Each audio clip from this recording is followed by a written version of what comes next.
नमस्कार दोस्तों, आज हम बात करेंगे पेमेंट एग्रीगेटर के बारे में। देखिए, आपने कई बार सुना होगा कि ऑनलाइन ट्रांजैक्शंस या ऑनलाइन पेमेंट्स के लिए पेमेंट एग्रीगेटर नाम का एक इस्तेमाल होता है।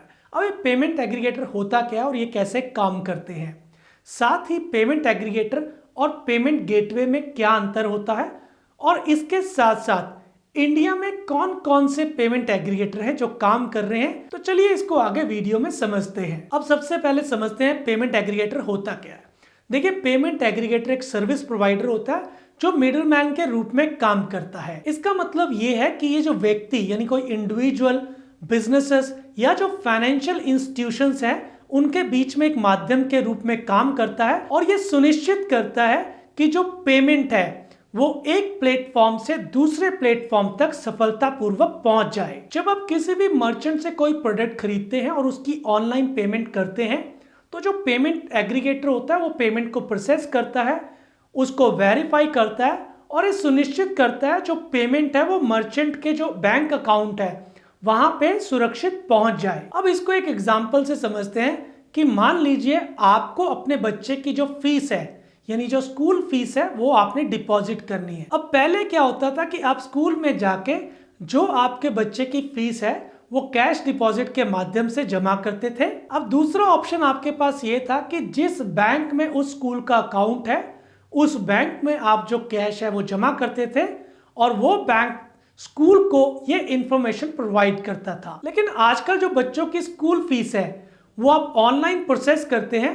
अब ये जो पेमेंट एग्रीगेटर है ये आपके बच्चों की स्कूल की फीस को प्रोसेस करना, आपकी पेमेंट को वेरीफाई करना और स्कूल को कंप्लीट इंफॉर्मेशन देना कि किस बच्चे की जो फीस है वो डिपॉजिट हो चुकी है और किस बच्चे की जो फीस है वो पेंडिंग है। इन सभी चीजों पे वे काम करते हैं। अब हम चलिए एनिमेशन के द्वारा समझते हैं कि पेमेंट एग्रीगेटर किस तरीके से काम करते हैं। जब कोई कस्टमर किसी ऑनलाइन प्लेटफॉर्म या मर्चेंट वेबसाइट पर प्रोडक्ट या सर्विस खरीदता है और पेमेंट करता है तो वह पेमेंट एग्रीगेटर के जरिए प्रोसेस किया जाता है। देखिए, कस्टमर अपनी पसंद से पेमेंट ऑप्शन जैसे credit card, debit card, net banking, UPI या वॉलेट का चयन कर सकता है।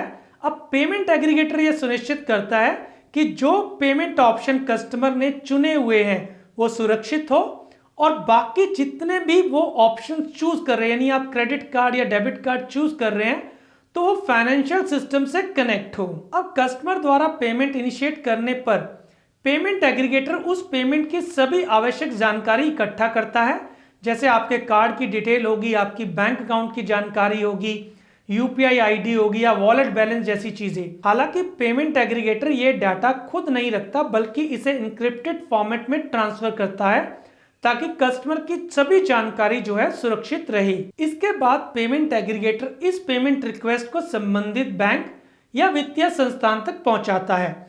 उदाहरण के लिए, यदि कस्टमर ने क्रेडिट कार्ड का उपयोग किया है तो पेमेंट एग्रीगेटर उस क्रेडिट कार्ड की डिटेल्स को उस बैंक तक पहुंचाएगा जिसने वो कार्ड इशू किया है।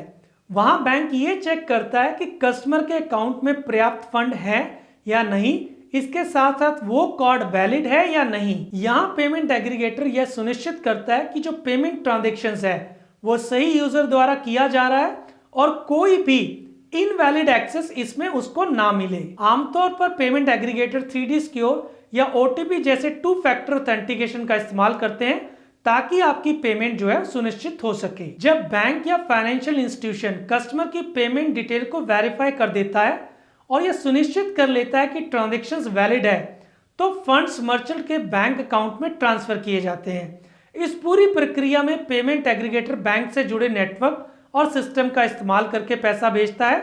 मर्चेंट को पैसा मिल जाने के बाद पेमेंट एग्रीगेटर उसे कंफर्मेशन भेज देता है। अब पेमेंट के सफल ट्रांसफर के बाद पेमेंट एग्रीगेटर मर्चेंट को एक स्टेटमेंट रिपोर्ट भेजता है जिसमें ट्रांजैक्शंस की सभी जानकारी होती है। मर्चेंट की यह रिपोर्ट इसलिए दी जाती है ताकि वे पेमेंट्स को ट्रैक कर सके और समझ सके कि कौन कौन से कस्टमर से उनको पैसे मिल गए हैं।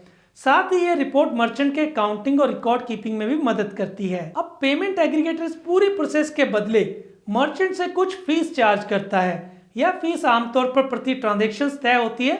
इसे MDR यानी मर्चेंट डिस्काउंट रेट कहा जाता है। उदाहरण के लिए, यदि मर्चेंट ने 1000 रुपए का ट्रांजैक्शन किया है और MDR 2% है तो पेमेंट एग्रीगेटर 20 रुपए अपनी फीस के रूप में ले लेगा, बाकी 980 रुपए मर्चेंट के अकाउंट में ट्रांसफर कर दिए जाएंगे। इस पूरी ट्रांजैक्शन प्रक्रिया के दौरान पेमेंट एग्रीगेटर मर्चेंट और कस्टमर दोनों को नोटिफिकेशन भेजता है। उदाहरण के लिए कस्टमर को एसएमएस या ईमेल के जरिए बताया जाता है कि पेमेंट सफल रहा या असफल। इसी साथ मर्चेंट को भी पेमेंट का कंफर्मेशन और रिपोर्ट एसएमएस और ईमेल के जरिए मिल जाती है। अब हम इसको एक उदाहरण से समझते हैं। अब मान लीजिए कि एक ऑनलाइन शॉपिंग साइट से आपने कपड़े खरीदे और पेमेंट करने के लिए अपने क्रेडिट कार्ड का उपयोग किया। अब पेमेंट एग्रीगेटर ने आपका पेमेंट इनिशिएट किया और आपके बैंक को जो क्रेडिट कार्ड की डिटेल भेजी। बैंक ने चेक किया कि आपके कार्ड में पर्याप्त लिमिट है और वेरिफिकेशन के बाद पेमेंट एग्रीगेटर ने उस राशि को मर्चेंट के बैंक अकाउंट में ट्रांसफर कर दिया। आपको तुरंत पेमेंट कंफर्मेशन का नोटिफिकेशन मिल गया और मर्चेंट को भी यह जानकारी मिल गई कि पेमेंट सफल रहा। अब दोस्तों बात करते हैं कि पेमेंट एग्रीगेटर और पेमेंट गेटवे में क्या अंतर है। अब payment aggregator as a middleman काम करता है। यह ग्राहकों की पेमेंट को प्रोसेस करता है और उसे मर्चेंट के अकाउंट में ट्रांसफर करता है। इसमें पेमेंट एग्रीगेटर की आपकी ट्रांजैक्शंस को वेरीफाई करना और बैंक और एनबीएफसी के साथ मिलके उस ट्रांजैक्शन को सेटल करने की जो जिम्मेवारी होती है वो पेमेंट एग्रीगेटर की होती है। अब हम बात करें पेमेंट गेटवे की, तो ये टेक्निकल प्लेटफॉर्म है और ये ऑनलाइन पेमेंट्स की सुविधा प्रदान करता है। ये ट्रांजैक्शंस की डिटेल को इनक्रिप्ट करता है और उसको बैंक या पेमेंट प्रोसेसिंग सिस्टम तक भेजता है। हालांकि ये खुद पेमेंट ट्रांसफर नहीं करता बल्कि पेमेंट ट्रांसफर करने में मदद करता है। अगर हम शॉर्ट में बात करें तो जो पेमेंट गेटवे है वो टेक्निकल कनेक्शन प्रोवाइड करता है, वहीं पेमेंट एग्रीगेटर जो पूरी पेमेंट्स को प्रोसेस करता है। अब दोस्तों हम बात करते हैं भारत में कौन कौन से पेमेंट एग्रीगेटर हैं जो काम कर रहे हैं। इसमें प्रमुख है रोजोपे, पेयू, सीसी एवेन्यू। देखिए ये कुछ पेमेंट एग्रीगेटर हैं जो भारत में काम कर रहे हैं और इन्हीं की मदद से जो है ऑनलाइन पेमेंट्स जो है वो प्रोसेस होती हैं। तो दोस्तों ये था हमारा वीडियो पेमेंट एग्रीगेटर के बारे में कि पेमेंट एग्रीगेटर क्या है और ये किस तरीके से काम करते हैं। यदि ये वीडियो आपको पसंद आया तो प्लीज हमारी वीडियो को लाइक और शेयर करें और हाँ, हमारे चैनल को सब्सक्राइब करना ना भूलें।